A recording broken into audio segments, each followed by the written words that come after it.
I know. It's Saturday.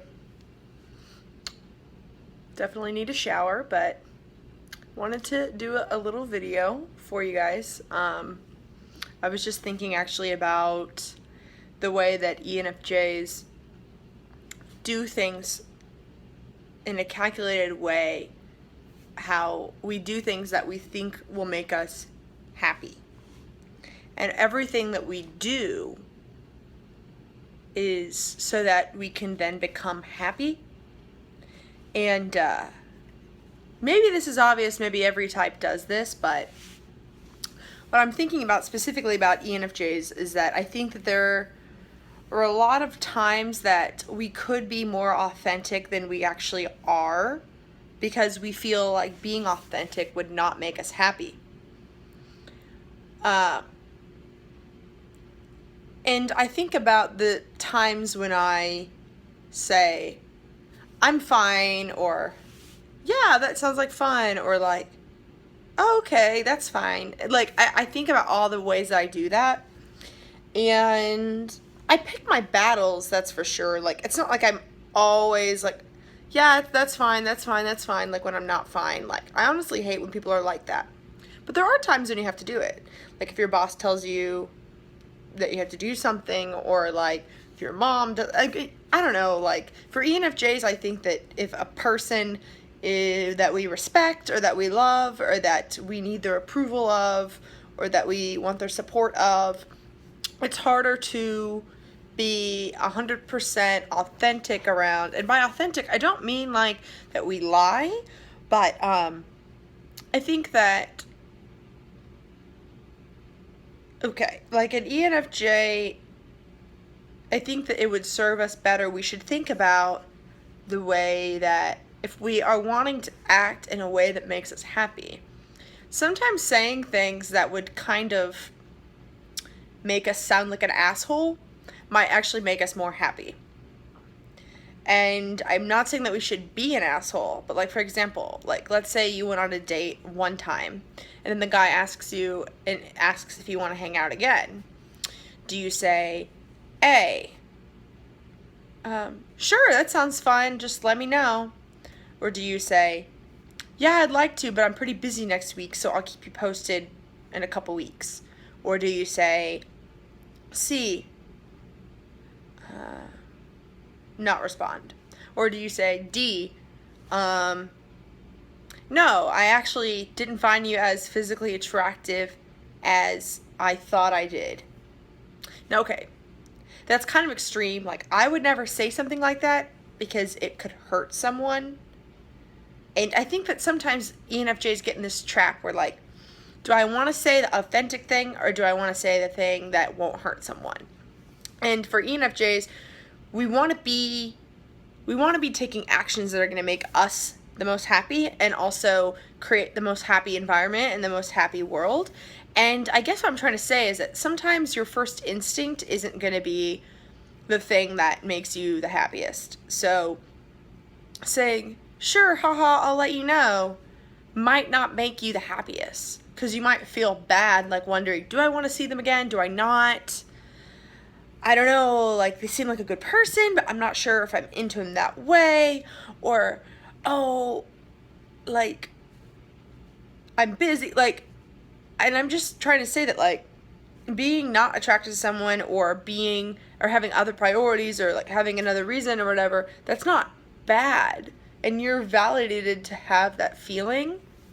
And it's on them if it's going to hurt them. But I do think that my examples of, like, saying, like, D, like, no, I'm not attracted to you, like, blah, blah, blah.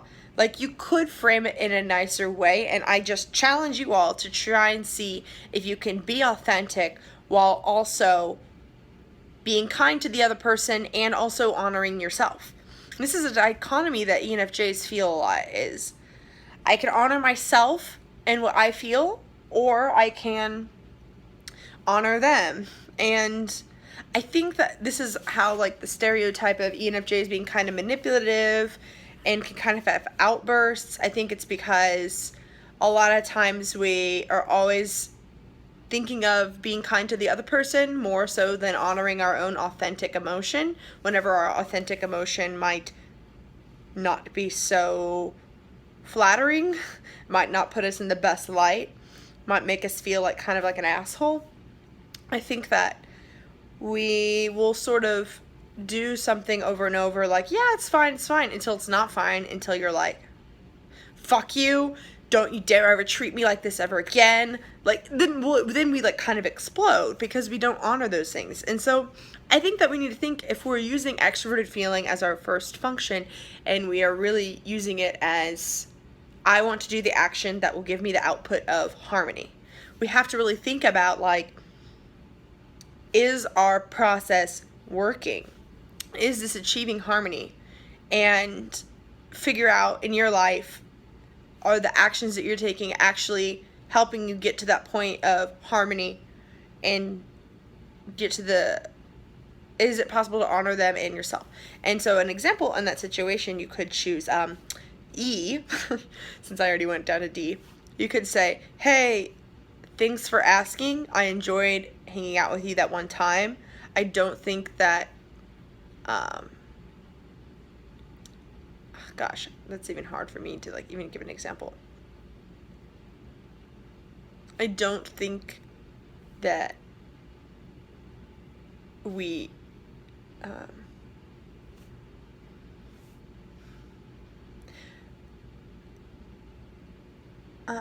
I can't promise any, oh gosh, man, I don't even know actually what to say, because this is kind of personal experience, not really. It was like one guy I hung out with like a month ago, and he asked if I wanted to see him again, and I said yeah, but I kind of actually wasn't sure if I wanted to, and I think the answer is no, but I haven't said that, and so yeah, I just want to also say, side note, something about ENFJs, it's like, I start to give advice and I start to preach like the moment that I realize it. And so sometimes it's before I've implemented it. And so sometimes that can make ENFJs seem like they're giving advice that they can't accept or that they can't take.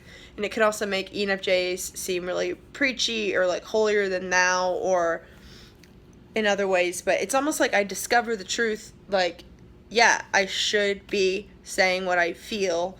I shouldn't be inauthentic because it feels bad to sort of carry that weight of like, I am being kind of fake right now by not saying no. And I think that a lot of ENFJs will just, oh, well, I hope that maybe they'll get the message and like it'll just flow away. And like, honestly, that's how things work a lot of times. That I guess I'm just thinking about being authentic. How can we be authentic without hurting others or without fearing that we're going to hurt others? Because the only thing keeping us from being authentic is feeling like we aren't going to be loved or accepted by the world around us. And so, yeah.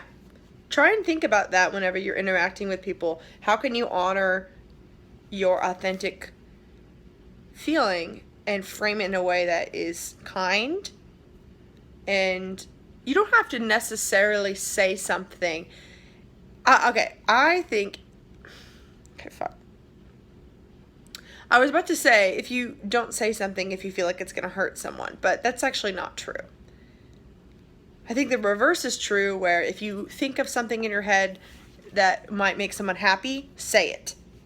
That's sort of my rule of thumb. If I think a thought that is positive, then why would I not share it? Why would I keep it in? If I think, oh, like, you're awesome, you're funny, blah, blah, blah. That's why I compliment a lot, is because if it even has the potential to make someone's day, then why would I be just keeping it as a thought whenever it could be moving and helpful? But I